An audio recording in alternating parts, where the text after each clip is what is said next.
Once again, they were just here last month. My voice trembled with a mix of anger and disbelief as I confronted Martin, my husband of 3 years. Martin, with his typical dismissive wave, dropped his briefcase by the door. Evelyn, they're my parents. They want to see Lily, and it's only for a couple of weeks, he said. I felt a knot tighten in my stomach. This wasn't just about his parents visiting. It was about respect, or the lack thereof. Martin had a habit of making decisions without consulting me, treating me more like a tenant than his wife. Evelyn, you're overreacting, Martin said, his tone laced with condescension as he walked past me. Just make sure the guest room is ready. I stood there frozen as he dismissed my feelings with such ease. It was always the same pattern. His parents, Miriam and Gerald, would arrive, turning our home upside down, leaving me to cater to their every whim while Martin buried himself in work, conveniently absent. As I prepared the guest room, my mind raced with resentment. I thought back to the days before we were married when Martin was considerate and kind. But since Lily's birth and our move to the suburbs, he had become increasingly domineering and detached.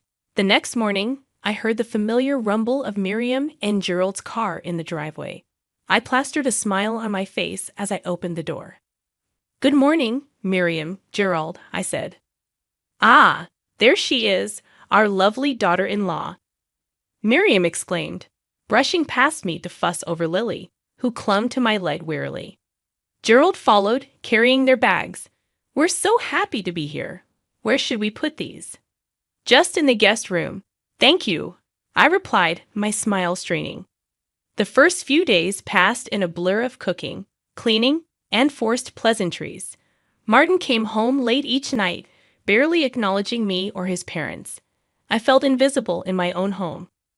One evening, as I was setting the table for dinner, Gerald called out from the living room, "Evelyn, where's the remote? The news is about to start." "It's right there on the coffee table, Gerald," I replied, trying to keep the irritation out of my voice. Miriam chimed in, "Evelyn, dear, could you bring us some tea? Gerald loves your tea." Suppressing a sigh, I nodded and headed to the kitchen. As the water boiled, I could hear them laughing and chatting in the living room, a stark contrast to the silence that filled the rest of the house. That night, after everyone had gone to bed, I found myself sitting in the dark kitchen, a cup of untouched tea in my hands. Tears streamed down my face as I realized how lonely and unappreciated I felt. I missed the partnership I thought I had with Martin, the love that seemed to have evaporated since Lily's arrival. I wiped away my tears, a resolve building within me. I couldn't continue living like this, invisible and unheard. I needed to find a way to make Martin see me, to acknowledge my feelings. But deep down, I feared that the man I had married was gone, replaced by this cold, indifferent stranger. As I headed to bed, I made a silent vow to myself. I wouldn't let this go on any longer. I had to find my voice again, for my sake and for Lily's. The days turned into a monotonous blur with Miriam and Gerald's presence in the house. Their demands grew each day, yet Martin remained oblivious to the mounting pressure on me. I felt like a puppet dancing to their every whim, my own needs and desires shoved aside. One particularly grueling evening, as I cleared the dinner plates while everyone else lounged in the living room, Martin's voice sliced through the air. "Evelyn, did you remember to pick up my dry cleaning?" I paused, the weight of the plates heavy in my hands. "No, Martin, I couldn't. I had to take Lily to her doctor's appointment today." A huff of annoyance came from him. "You could have gone after that. I needed that suit for tomorrow." The room fell silent, the tension palpable. Miriam and Gerald exchanged glances, unspoken judgment passing between them. I felt a surge of anger, but I bit back my retort. This wasn't the time. The next morning, I found Martin in the kitchen, his demeanor icy. "We need to talk about your attitude, Evelyn," he began, his tone patronizing. "My attitude?" I echoed, incredulity lacing my voice. "Yes, you're not being accommodating enough to my parents. They've noticed it too." "It's embarrassing," he said, fixing me with a cold stare. I felt a rush of frustration. Martin, I'm doing everything I can. I'm taking care of Lily, the house, your parents. He cut me off with a wave of his hand. That's what you're supposed to do. You're the woman of the house. My parents shouldn't feel unwelcome. His words stung, a stark reminder of how little he valued my efforts. I wanted to scream, to make him see how unfair this was, but I knew it would only fall on deaf ears. As the days passed, my resolve hardened. I couldn't let Martin and his parents treat me like this any longer. I began to plan, to think of ways to stand up for myself, to reclaim my dignity.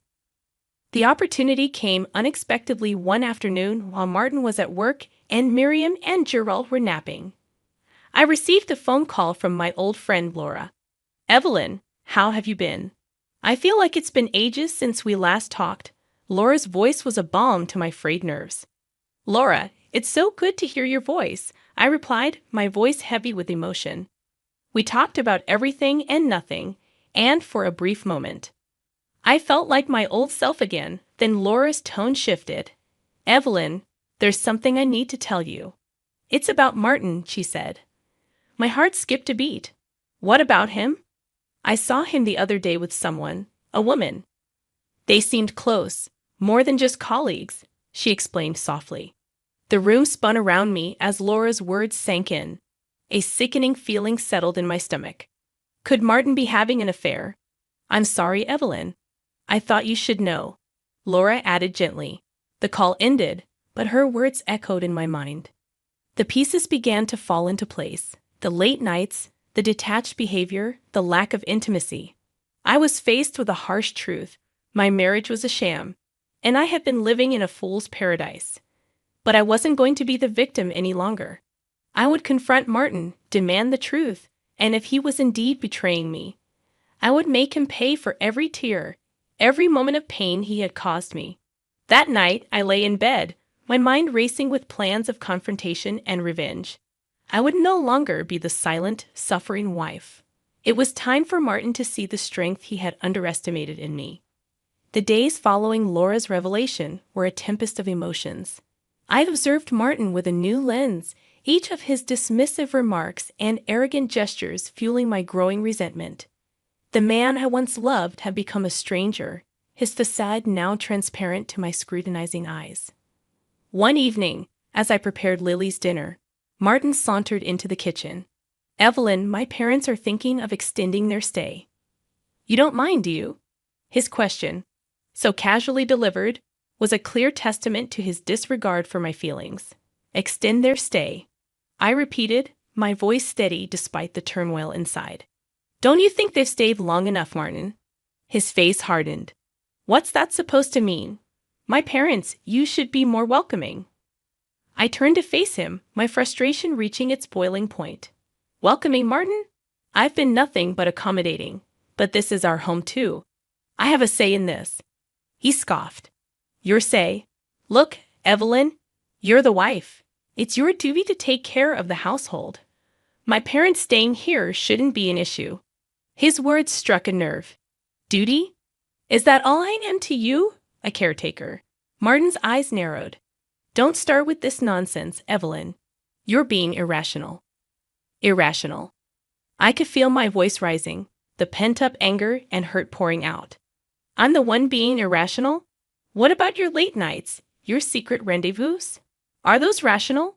For a moment, Martin seemed taken aback, but he quickly regained his composure. "What are you talking about? Don't play dumb, Martin. I know about the other woman Laura saw you with." I confronted him. His face went pale, then flushed with anger. "You're spying on me now." "How dare you?" he exclaimed. "I'm not spying. I'm opening my eyes to the truth. The truth you've been hiding from me." I shot back, my resolve strengthening. Martin took a step closer, his voice low and menacing. "Listen, Evelyn, you better watch your tone. You have no idea what you're talking about," he warned. But I wasn't intimidated. "No, Martin.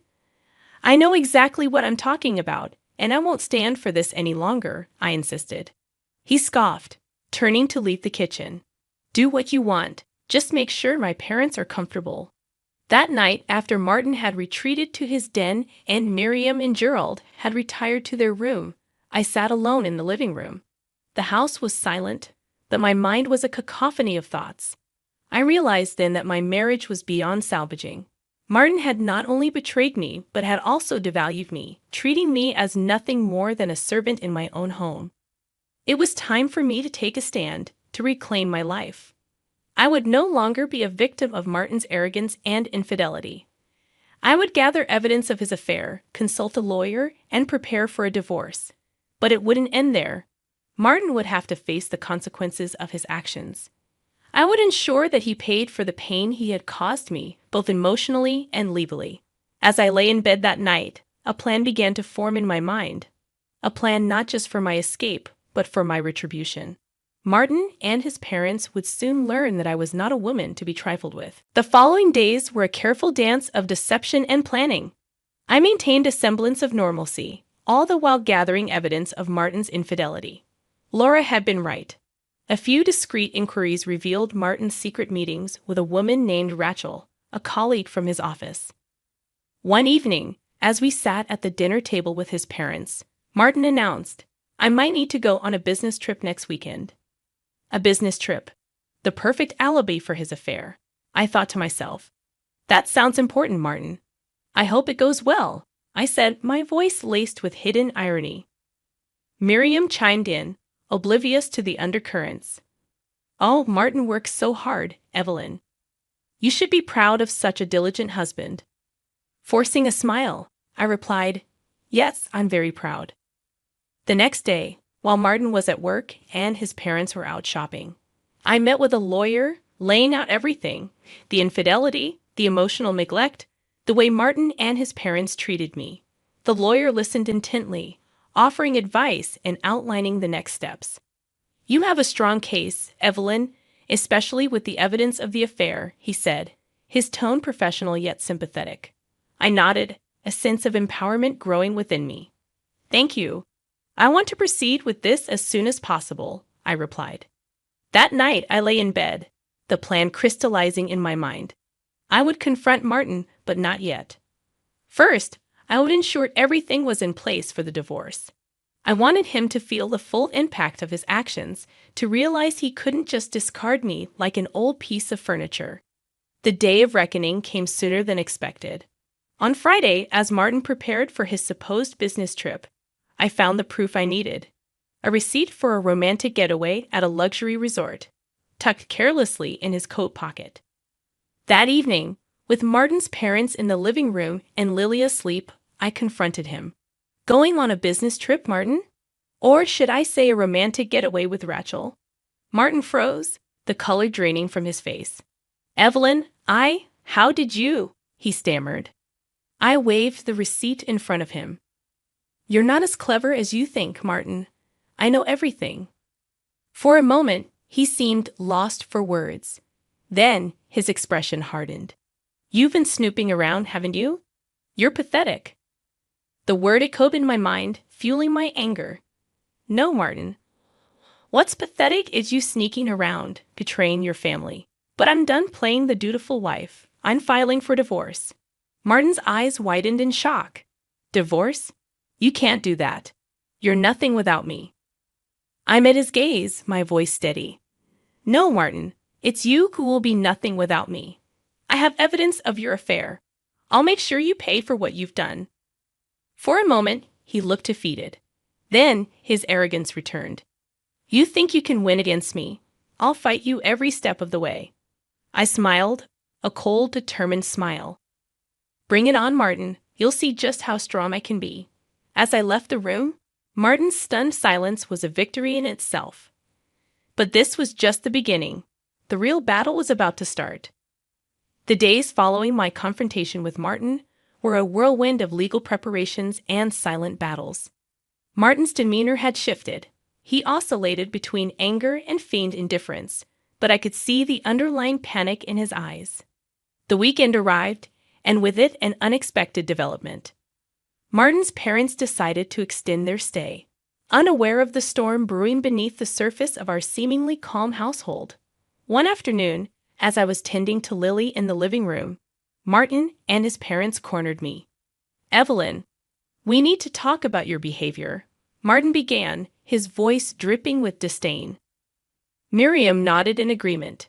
Yes, dear. We've noticed you've been quite distant and cold.